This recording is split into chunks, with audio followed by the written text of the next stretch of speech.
Hello and welcome to Not Every Single. I'm Joe. And I'm Stephanie. We haven't talked about Green Day on this channel. What? We haven't talked about them at all. What? And I want to start at the obvious jumping in point. Mm-hmm. With you, yep. Their 2012 release, Uno. Obviously. Now, there's a reason I want to start there. And, it's the first of their trilogy of albums. Uno, Dos, and Tre. Great joke. It's a pun. So, Trey.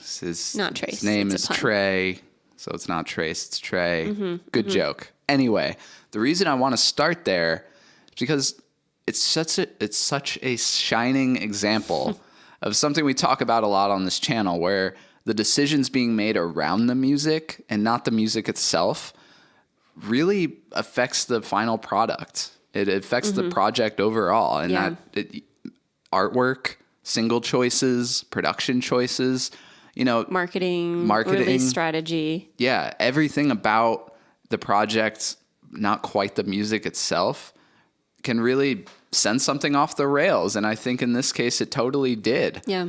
Now, this is produced by Rob Cavallo, so it's even more surprising because I would have thought that someone like Cavallo would really guide the band in the right direction, and I think that he kind of failed them in this case. Yeah, so real quick, Rob Cavallo is one of the greatest rock producers of this era. Especially in this genre for mainstream big rock records. Yeah. You have like Black Parade, My Chemical Romance. Paramore self-titled. Yeah, and with Green Day, American Idiot. I mean, these are massive mainstream rock hits. And now they bring him back into the fold. Well, they've worked with him a lot. I mean, I'm pretty sure he did Dookie like way back. Oh, wow. Okay. So they bring him back into the fold for this trilogy of albums. And I want to go over some key decisions that really could have, if done differently, could have turned this whole thing around and resulted in a pretty great Green Day album. Now, what's your history with Green Day? I owned the album Warning. For some reason, that's the only one. Dookie came out, I think, when I was in like 6th grade. Okay. So I was pretty young. And at the time, it was just like, I was not aware of that kind of music. Some kid in my class had the Dookie shirt, and I was like, what the heck? So eventually, I think the singles off Warning got me kind of interested. I'd heard about them for so long. And that's pretty much all I know. Okay.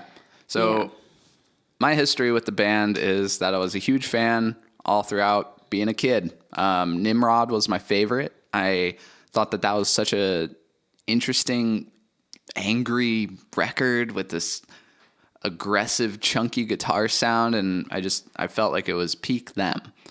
And I feel like that's actually kind of what you could have got out of this project, is sort of this meld of like Nimrod and Warning, just like true Green Day, which is, this focus on melody. Mm-hmm. Yeah. Because that's his strong point, melody. He can write a great chorus, and in this case, he wrote too many. So that's issue number one, is the quantity. I really don't think that this should be 3 albums. Mm-hmm. I think sometimes you have to kill your darlings and be able to edit oneself. And just find out, like, those darlings were kind of not that cool anyway. Yeah, this, I suspect it had something to do with coming off of American Idiot and its massive follow-up, 21st Century Breakdown. Mm-hmm. I wasn't into that one. But, maybe feeling like we can do no wrong. Yeah, like we're going to do something like even more, like they're just like leveling up the epicness, I guess, of what they're doing, which is not actually a very good strategy.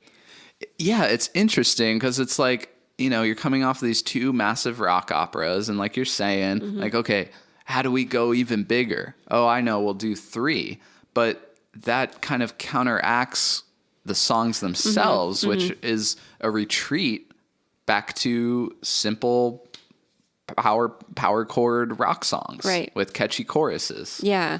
And I think they just had a lot of ideas and had a lot of fun in the studio and just wanted everyone to hear it. Instead of like taking a step back and really like thinking about which songs were standouts and kind of working those songs into something great. Yeah, see that's another key decision here is like these maybe should have gotten a second pass where now you have all these songs demoed out and just pick the best 14, work on those more until you got the best 12 and that's your album. I think they jumped the gun, you know? I don't know if maybe that deadline was approaching or what, but imagine if you took the best 12 songs. This isn't anything new. Like a lot of fans say this. If you took the best 12 songs from the 3 albums, you'd have something. Yeah. But there's more to it. We're going to get into it. Now, I want to talk about production. Okay. Rob Cavallo has gotten amazing, massive sounds out of this band. Yeah. Not just them, but yeah, particularly Green Day. You know, take MCR, for example. Yeah, I like to call him MCR, you know, my buds. Take My Chem, for example. You know, having him on board for Black Parade, such a great decision because he brings this bigness, this epicness. It sounds like there's a million guitars, sounds like Queen or something. And so he's bringing that in for American Idiot, 21st Century Breakdown. You got this massiveness. I understand the need to scale it back for these simpler songs, but man, did they scale it back. These songs sound like they have no backbone production-wise. Yeah, I feel in a lot of ways that this album, particularly, what did I write down? Starting with Troublemaker is really just Warning Part 2. Yes. And I figured you would probably say the same thing. To me, you know, over the years, I've had the album Warning. I've listened to it a lot on and off. And I would just listen to it thinking like, maybe this is the time it's like really going to click for me. And I've just kind of come to the conclusion of like, these are really good songs that never really got pushed as far as they needed to be. Exactly. It's so interesting to see them make the same mistake twice. It just feels like these 4 people as a team should know better. I guess 5 if you include Jason White, who was their touring guitarist since Warning and then became a full member for this trilogy of albums. So you got a team of 5 people, and they've scaled the guitar sounds back so much in particular that it just sounds weak. It just needs a little oomph, and it would really bring these songs to life a little more. And even in the drums and bass sounds, it just overall needs to hit a little harder. I don't need it to be Nimrod. Right. With this. Yeah, we're not saying like rehash. We prefer when bands do different things. Yeah. But it would you know, it's just one of those simple decisions where you can see in the documentary called like Quattro, I think, continuing their bad joke, that they're talking about like, oh wow, this is this interesting guitar sound where, you know, it's cleaner than you think. You can really crank it because you know, it's got cleaned hard pan guitars and it kind of creates this massive sound. I know what they're talking about. It's sort of something you hear on like Jerry Finn's production on like Enema of the State, where like these guitars are cleaner than you may think, but they sound massive. But I just don't think it worked here. No, it didn't come through. It kind of just over the course of the album, and I haven't listened to the other 2, but of course over the course of just this one album, it just kind of like, oh yeah, another song like this. Yeah. Yeah, and they all start to sound the same. It starts to become kind of a blur. The listening experience starts to become a blur and kind of a slog. But there's more to it. Let's get into the artwork because it's bad. Yeah. This looks like artwork that would be like, I don't know, maybe fan artwork. Like I'm learning to use Photoshop and like I learned how to make this weird zigzag pattern and put his picture in front of it. Like it just looks so unprofessional, and I try not to say cringy on this channel, but I guess I just did. Ooh, gauntlet thrown. Yeah, I mean, it's bad, right? I kind of feel like I have no opinion about this artwork. I've seen worse, maybe, I guess. It's not great. And you're coming off of artwork, maybe not 21st Century Breakdown, but American Idiot, where a word I also try not to overuse, iconic. It's iconic album art. It really is. Yeah. And so to go from that, and then 2 albums later, it's just this lame edited picture of them is just really bad. But there's more to it. Let's talk about... Are we going to talk about the music? Well, we kind of did already. Well, we talked about that. I want to get into the single choices. Okay. Because the single choices here... I don't even know what the singles were. They were rough. What would be the last song you would think of to be the single? I don't know. There's a lot of songs that sound kind of the same. How about the closer, Oh Love, which like doesn't have the full band kick in until like 2 minutes in or something? Yeah, I have to say, listening to this album, I do really kind of like the song Oh Love. I think it's very cute and good.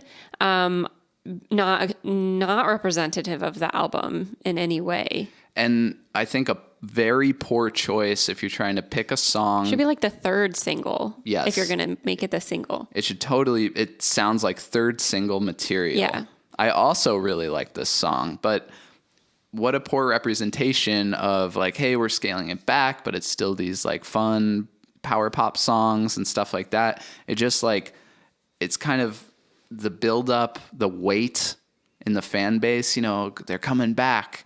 And then the single comes and you just kind of get this like, you know, jammy thing. Yeah, it's a really good, interesting song. I actually even wrote in my notes, like, I would kind of like an album based off of this sound a lot in comparison, especially to what this album is. Yeah. But like, again, like that wouldn't be the single. It would just be sort of a concept. What do you think the single should be? Comment below. On Uno, what should the first single should have been? Now, I think it should have been my favorite song from the record, Stay the Night. I think Stay the Night is really representative of what this trilogy is going to be. Fun, fast pace, cool song, great hook. Although I have to say, the second song. Even with Stay the Night, like the whole time I'm just like, man, just turn the gain up on these guitars a little bit. Give me a little something, a little more attitude. Something to dig into. Yeah, you can't really, none of these songs really like have you going like, yeah, you know. Yeah. It's just like, you know. Nice and catchy. Okay. Okay, yeah. But to feel like that for 3 albums is a little much. Now, I feel like we should probably talk about Kill the DJ. Are you going to say you like it? I like it. I kind of love it. I don't dislike it. We'll get into that in if we ever cover the other ones, because there's a song I forget what it's even called that goes in this direction. It's like the bad version of what this could have been. Okay. But yeah, tell me what you think of Kill the DJ. I think it was just partly because it was something different, and like it just had this energy and like fun to it that I was really missing. Yeah. I also, is this like super wrong? I get a little bit of like Arctic Monkeys AM from this song, because I just listened to that album recently. The first like part of that album. Sort of pre-AM. Yeah, I mean, that's the one I kind of know the best because I've listened to it a couple times. Mean but like that Uno came out before it. Oh, okay. Yeah. And maybe Arctic Monkeys had that sound a little bit like earlier albums, but like, I don't really can't even really explain what it is, but it's just like the cadence of it, and I know what you mean. It has this coolness, this swagger. The swagger. You can see a leather jacket, and like it's a little surfy. It's a little hair gelled up. I get what you're talking about. It's not in the sound of the song. It's more in the attitude. The attitude and the vibe.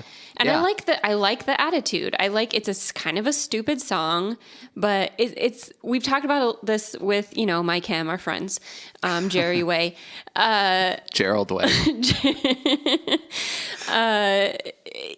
If you really commit to it, sometimes it just freaking works. Yeah, that's what we needed here. We needed more commitment. We needed to go all in more. Go farther, go weirder, go lamer, if that's what it takes. Yeah, you have to really just you have to really take it to its extreme. And I understand that maybe, you know, these are three guys that were, I don't know how old they were in 2012, but let's say they were like 40 something, you know, coming off of what was probably a mentally and physically grueling couple of years between American Idiot, all that touring, going right into 21st Century Breakdown, all that These are touring. like heavy concept albums too. Yeah. Like subject wise. So I understand why, and I think it could have been great. I think a lot of people probably agree it could have been great, and it just wasn't. It fell short and ended up being this dragged out, not exciting release. I mean, they came out, I think, a month apart, so it's like 3-4 months of this thing coming out. Yeah. And it's a massive amount of music to take in. Yeah. Just the ability to edit oneself is very important. With that said, we should stop. So, what did you guys think? Is there anything else? Is there anything else you wanted to cover? I mean, yeah, I took a few notes, but I think it was mostly just like... Just about songs individually? Yeah, and I think... You know, a lot of what I've written down is stuff that we covered. I do think he's strong suit, kind of like I talked about with Oh Love, you know, Fell For You. The chorus feels a little bit like retro. Yeah. You know that how Waiting on Warning, the chorus is basically downtown. Downtown, things will be great when you... That's like... I've been waiting a long time. Yeah. You know, he does that thing. It works with his voice really well. So again, like, hey, Green Day, I know you're going to see this video because you watch our channel. What if you did an album like that, kind of retro? I mean, I think Pompadours, maybe? I think that's kind of what part of the intention was here. It just didn't really land. The artwork does not reflect that at all. No, you can hear it in the guitars a bit. This like surfy, you know, up the reverb spring, like this. I see what you're talking about, this retro vibe that they were going for. But yeah, because of these other decisions that were made, it just doesn't stick the landing and leaves you sort of confused and like, okay, thanks for the insane amount of music, I guess. All right, now should we end it? I've said my piece. Okay. What do you think should have been the lead single from Uno? And hey, if you're feeling it, maybe drop your ideal 12 in the your track listing. We know you have that. Yeah. Drop it in the comments. I want to see those track listings. What should have been this record? And what do you think of these points we made? Are they valid or are we completely wrong? Should I quit the channel for liking Kill the DJ? Are you booting me? I don't dislike it. It's a fun song. And what should we talk about next, Green Day wise? There's a lot to cover. I'd like to get to everything eventually, but we can kind of jump around. I'm eager to talk about Nimrod. Should we get into that next? Let us know below. This is Not Every Single. I'm Joe. And I'm Stephanie. Thanks for watching. Bye.